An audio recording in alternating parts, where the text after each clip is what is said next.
In the New Testament, the phrase 12 tribes of Israel is required by the text itself to function as a collective, covenantal designation for all Israel, rather than a reference to biologically traceable descendants of 12 literal tribes, because a strictly genealogical reading fails in the very contexts where the phrase is used and where no appeal is made to ancestry, verification, or any alternative mechanism for identifying tribal descent. By the late Second Temple period, tribal genealogy had already become largely irrecoverable. The Assyrian exile dismantled northern tribal records, post-exilic Judah absorbed mixed populations, and even priestly lineage was disputed, as evidenced in Ezra-Nehemiah.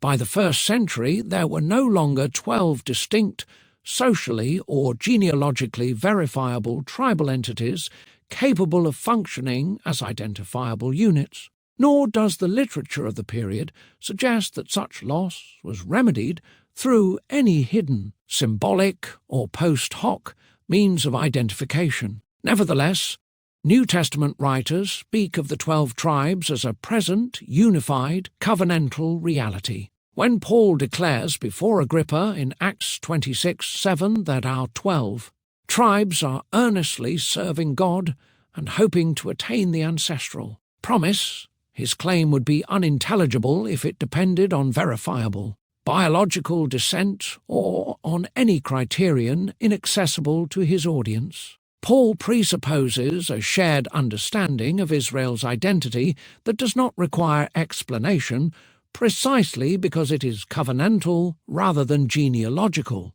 As N.T. Wright observes, Paul is not appealing to ethnic nostalgia or genealogical precision, but to Israel's continuing covenant vocation as a people defined by promise rather than pedigree. Source: Paul and the Faithfulness of God, Volume 2, page 1235. This collective meaning becomes explicit when James addresses the 12 tribes in the dispersion in James 1:1. In Jewish literature, dispersion refers not to intact tribal populations living abroad, but to Israel under covenant exile, scattered among the nations and stripped of territorial and tribal coherence. James offers no genealogical clarification, no criteria of descent, and no explanation of how such identity is to be discerned, because none is expected. As Richard Bockham notes, the 12 tribes had long since ceased to function as a literal demographic description and instead operated as a symbolic expression for the whole people of God in exile. Source: James, Wisdom of James, Disciple of Jesus, the Sage, page 23. James's address only makes sense if 12 tribes already functions as a symbolic totality for covenant Israel rather than as a biologically demonstrable population. The prophetic background confirms this usage. Ezekiel's vision of reunification in Ezekiel 37 is delivered centuries after the northern tribes had vanished as traceable genealogical entities.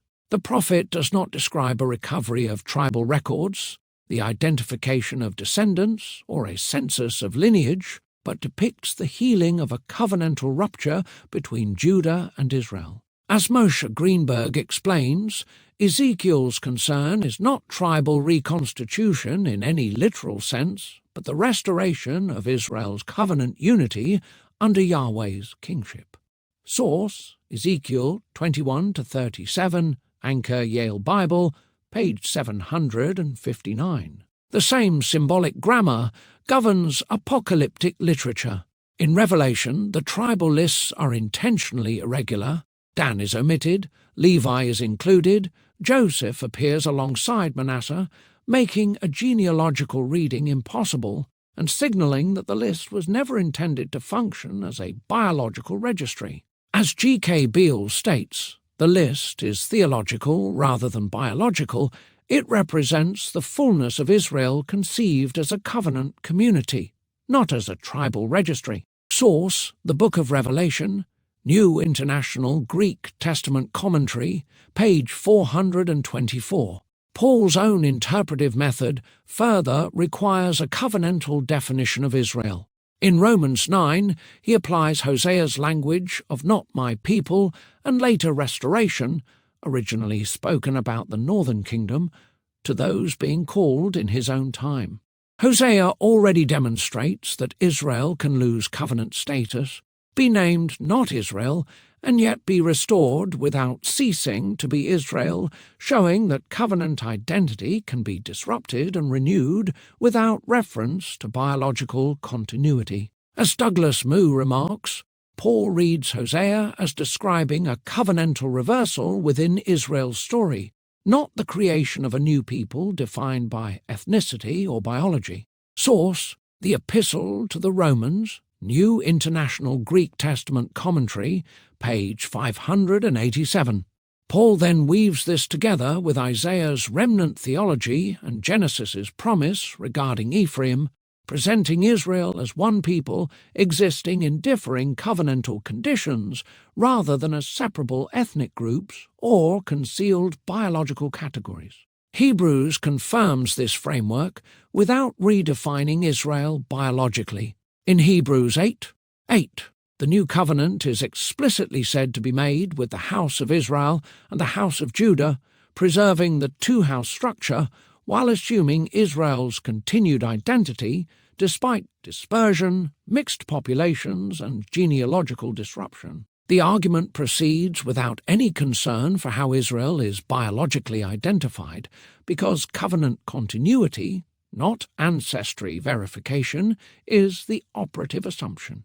As Craig Coaster observes, Hebrews presupposes the ongoing identity of Israel as a covenant people and shows no interest in redefining covenant membership along ethnic or universal lines. Source: Hebrews, Anchor, Yale Bible, page 370. The author's reasoning only functions if Israel is already understood covenantally rather than biologically.